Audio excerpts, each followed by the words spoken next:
When I went up to Talix Foundry in Beacon, upstate New York, and I saw the model called History.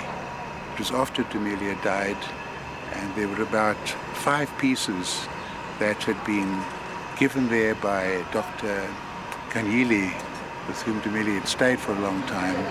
My heart just beat, because here was a model that had survived. So many others had just been thrown away, they'd been destroyed, they'd been lost, they'd been seized by creditors, and now there was a chance to actually realize something that Dumile had shaped in that special way that he had.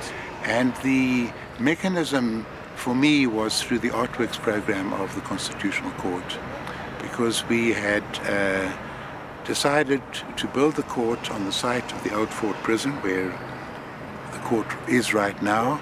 And the question then was to get the funding for an enlargement of the work so that it would have a sort of a monumental but friendly character, to be placed outside the court to help identify the place and the space. This being an area which was once upon a time, until quite recently, a prison, and now a sense of our history connecting the old oppression of the past with the liberation and democracy of the present would be established by this very, very extraordinary sculpture. But I read into it my own interpretation, and some of it is just very basic. It's called History, and you'll see that here is the figure of the harnessed human being whose energy, whose will is being used to draw the cart in which other human beings who are not expending energy are sitting.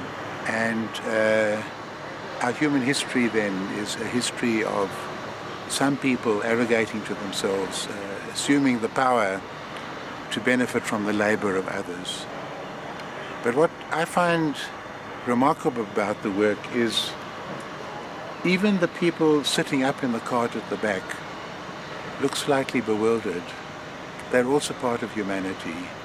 They're not carrying a whip, lashing the slaves and the poor laborer. They're also part of this strange thing called human existence, and they look a little bit puzzled. And they are also represented with a considerable degree of humanity. It's something of the complexity and the softness that goes with the hardness of exploitation and history is revealed here. And of course you will see in technical terms, what's very striking to me are these very Dumile-like figures, the muscles, the bones. He was clearly obsessed by the structure of the human body.